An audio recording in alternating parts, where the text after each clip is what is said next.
Hi, I'm Reveena and welcome to my kitchen. Today I'm going to show you how to make spring rolls. I know that it's the dead of winter, but there is nothing more that I crave in the winter than freshness. So we're making spring rolls and I've already prepped almost all the ingredients.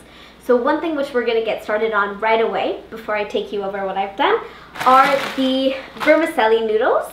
These are rice noodles. They're incredibly thin and I'm going to put them in some boiling water over here. I have half a package which I just put in, that's 250 grams, and they're going to cook for 2 to 3 minutes, and then we're going to drain them and rinse them under cold water until they themselves are nice and cool. So give them a stir to make sure that nothing sticks together, because rice noodles let off more starch than regular noodles, so you want to stir them fairly frequently to make sure that you don't just end up with a large clump.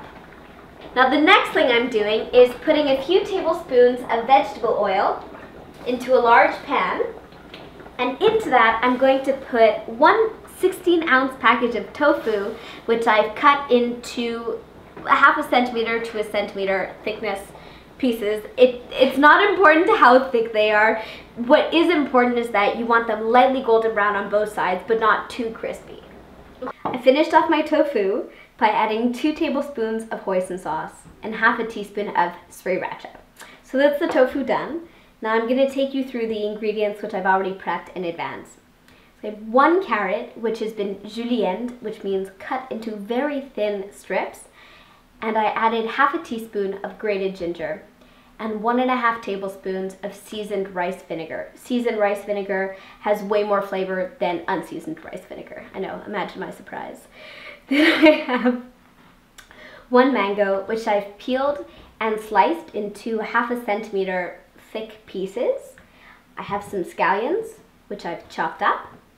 Then I chopped 1 English cucumber into half a centimeter thick pieces and added half a teaspoon of salt. The last thing that I did was cut cilantro into pieces, discarding the stalks, of course.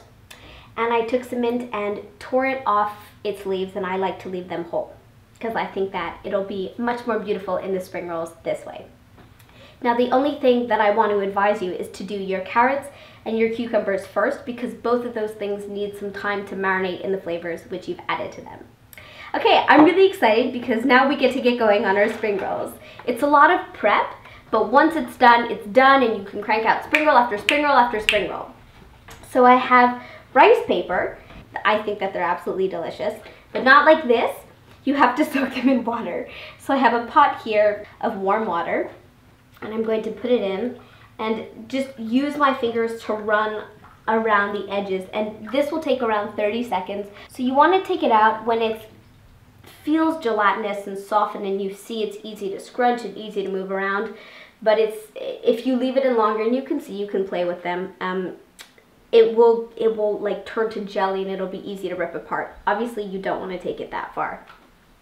So I'm going to lay this out on my counter, and you don't want to do this on something like a paper towel, because you do need the moisture in order to be able to remove it from the counter afterwards. And I'm going to start by putting down my tofu, and I like to cut them just in pieces lengthways, so that way you can roll the spring roll up tighter.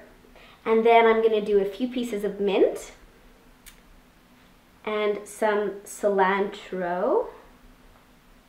These are so beautiful, and they're a wonderful lunch to take with you because they do travel very well. And some carrot, a few slices of cucumber, some scallions, some rice noodles. Be careful not to overbuild these. That's always my problem. Something else which you can actually do if you really want to make huge spring rolls is like Venn diagram this. So 2 rice papers at once, and then you put them one next to each other with some overlap, and that way you can really make enormous spring rolls, which I think is a lot of fun. What am I missing? I'm missing some mango. So we want to roll this up burrito style. So take the 2 ends which are perpendicular, meaning the opposite way as the length of your spring roll. And then we're going to take the other side and gently place the paper over, and then give it a squish and keep rolling. Rolling, rolling, Rolling, rolling, rolling. And there we go. We're done. These may not be the most beautiful spring rolls the world has ever seen, but they're definitely up there in the most delicious. Just saying.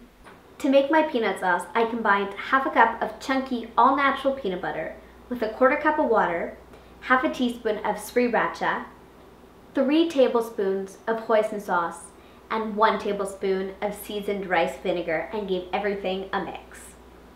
It looks great. It's nice and thick and ready to be eaten with my spring rolls. So I think I have to give it a taste. I personally like to just cut them in half and then take a little bit and put it right on the cut side.